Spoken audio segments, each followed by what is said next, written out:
and welcome to our new series called Plant-Based Sabbath Prep. We're excited to be able to come to you each week on a Thursday to share with you Sabbath meal ideas. Aren't you bored with what you've been cooking at home? Well, that's why we're here. I'm Marlene, and this is Nara. And Nara's my niece, and we have been cooking together since she was 7 years old. No joke. And so we're excited to be able to come to you each week on a Thursday about 6 o'clock, 5:30, 6 o'clock, where we are going to share with you a plant-based meal. Just probably a dish or two each week. Are you excited about that? If you are, let us know in the comments below, okay? And Nara?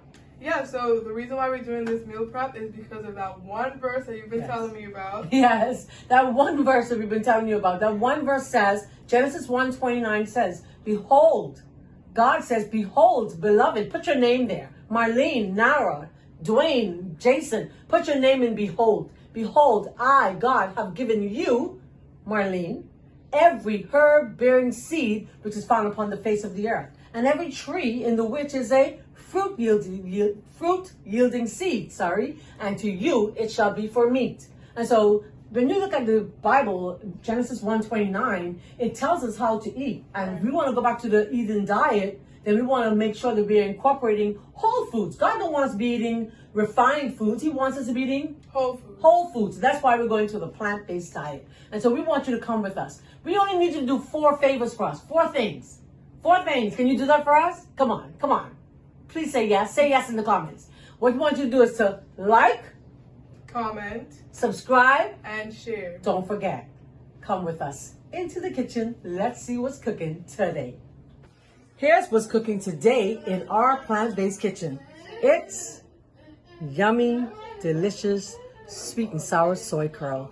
Come on, let's learn how to make this delicious dish so you can have it this Sabbath on your table.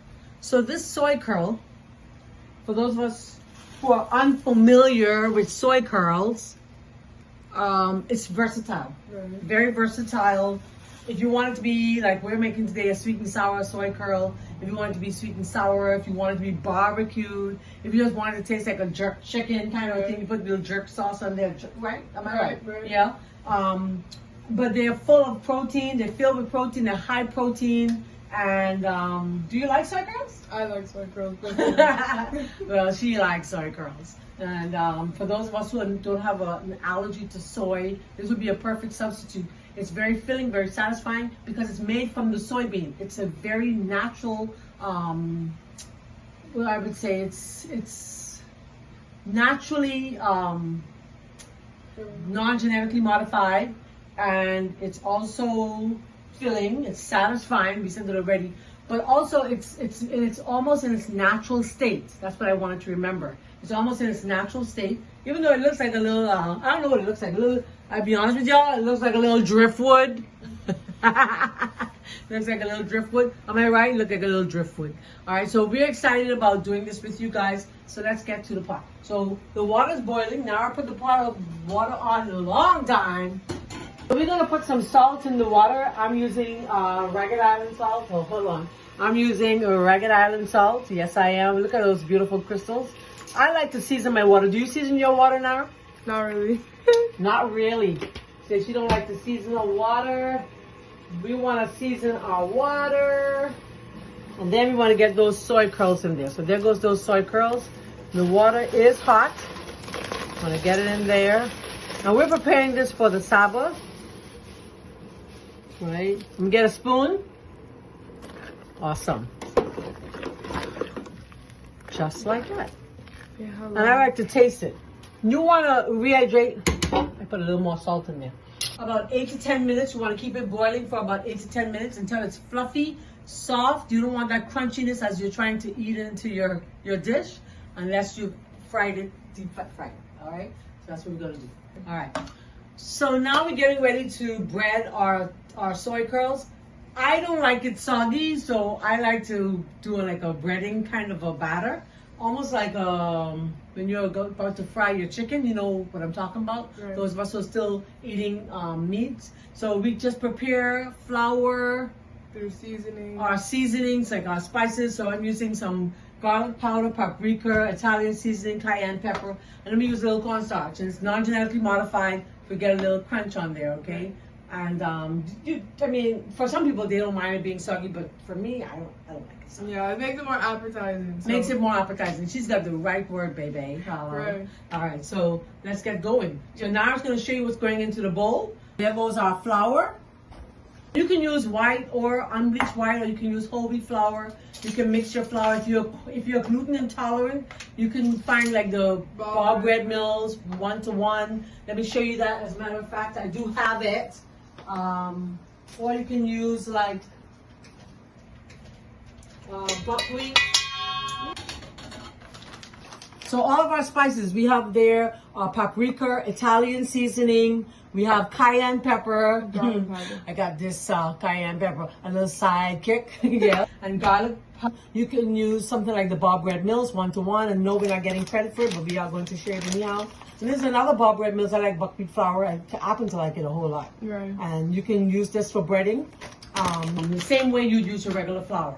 All right. The only thing that's not in there would be our cornstarch. Right. And you can use any starch you want, arrowroot powder, right. potato starch, any starch. Okay. Yeah. So let's get those going. And now we're gonna just mix our add some of that in there.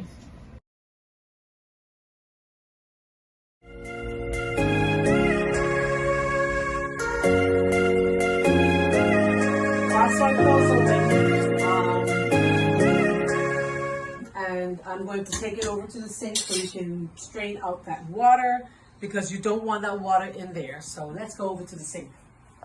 So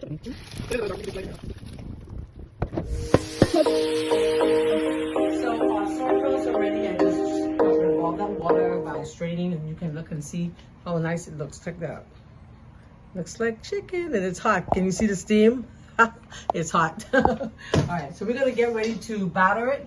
We're gonna pour it into our batter and just toss it.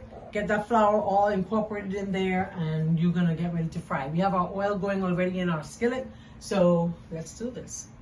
So the secret ingredient to making sure your soy curls have flavor is liquid aminos. And maybe Annie Marlene can tell you guys about liquid aminos. A little flavor.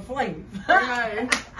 Okay, so liquid aminos is actually it used to be my favorite. I'm not kidding. Anything that has no taste, that was the secret, because it's lower in sodium than in salt. Right. So I like that about it. And it's made from soybean, and it's unfermented soy sauce. So when you go to the food store, what you're getting in the food store is actually fermented soy sauce. This is unfermented, and you can actually smell the alcohol. Have you ever? Yeah, it's strong. You can get drunk on that thing. Okay, so you want to make sure that you're getting using unfermented soy sauce. And so we're gonna put some of that on there. So let's just a little drizzle, not too much, just to get a little flavor throughout. All right. Let's toss it around, and then Nara's gonna take over with the battering of that flour. All right. So then we're just gonna put in between our flour and then just kind of like shake it up. So can't we just like take a shortcut and just put all of that in there one time? I think so. That's what I do. Only thing is they will kind of come together. So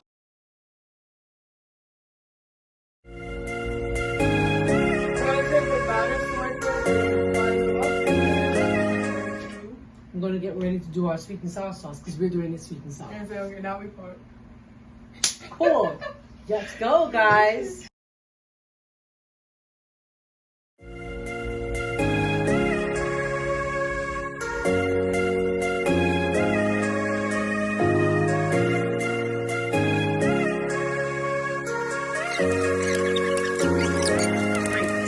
we're back in here making our sweet and sour sauce. There's a reason why we're making our own sweet and sour sauce.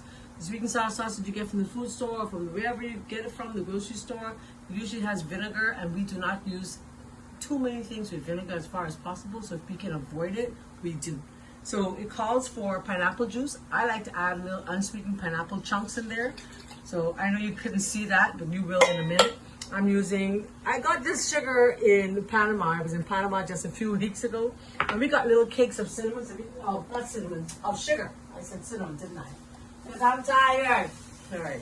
So there goes my Panamanian sugar. Look at that. Isn't that kind of cute and neat?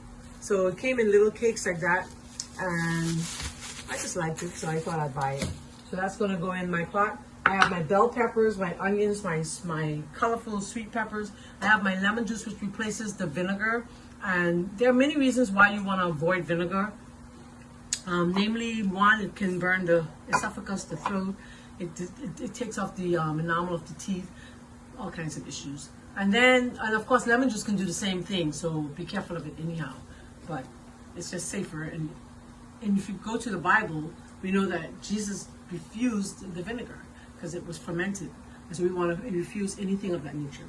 We're going to put some of this soy sauce, and to thicken it, we're going to use some non-genetically modified cornstarch. So let's get into the pot so you can see what's going on in my pot.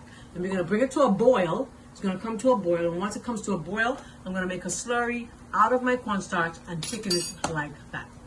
So in my pot, I have my pineapple chunks. I'm going to add my Panamanian sugar, which I'm so proud of. It's a little cake.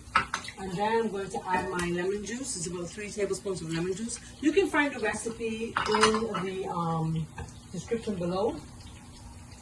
I'm adding my bell peppers and my onions. Look how pretty that is. It's a rainbow. You should eat like the rainbow, right? And if you can see right next door, Nara's like frying up this thing looks like chicken. You guys should have been here. And I know my non-vegan friends will be like, well, y'all want chicken all the time. And I know y'all keep saying y'all vegetarians, but the fact is, we still want things to look like, something that resembles what we used to eat. I mean, in some ways. For those who'd like, you can add a little ketchup or some tomato paste will do just fine. And that's for color. And then I'm going to add about, a tablespoon or 2 of soy sauce. And that's where you get your salt from. All I'm going to do is add some water to this mix, and that will be it. The soy curls have crisped up quite a bit. Much more appetizing looking than before. Wow. Let me get some.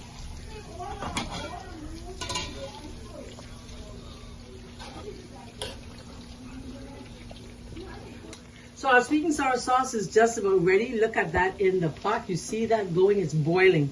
And remember, you cannot add the slur unless it is boiling. Our vegetables are all cooked. It looks amazing. Our brown sugar turned a little brown, the vegetables. Add that slur, stir as you go. If you don't stir, you're going to have yourself some cornstarch dumplings. You don't want that.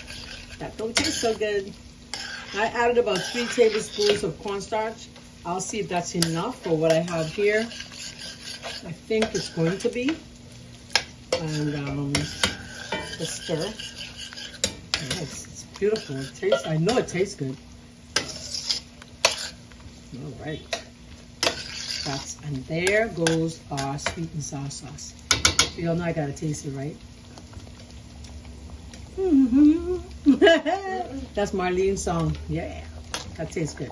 And that's it. It's finished. Look at that. Go right in there. You see the bubble. And that's a wrap. So when we come back, we're gonna show you our finished product. We're back with the sweet and sour sauce. I don't know if you can see. Closer, little closer. And that's our sweet and sour sauce, all homemade. It tastes really great. All those vegetables in there, fresh cut vegetables. And of course, Nara. We're back with our fried soy curls. Looks just like chicken though. It looks and it tastes like chicken. And that's our sweet and sour sauce, all homemade. It tastes really great. All those vegetables in there, fresh cut vegetables. And of course, Nara. We're back with our fried soy curls. Looks just like chicken though.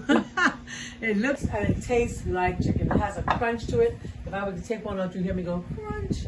No joke, it's really that crunchy. Listen. You hear that? Okay. Tastes so good. So we're gonna bring it together. Let's see if we get some.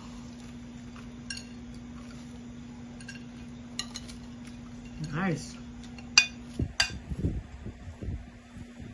All we need to do is go and get some of those children so they could try it for you guys and they could tell you if it's authentically, I don't know, chicken bites. Yeah, that's good. Let's do some there. Yeah. How would you like to have that?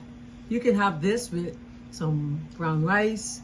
You can serve it with a salad. You can serve it with some steamed veggies. This would be your protein for your Sabbath meal.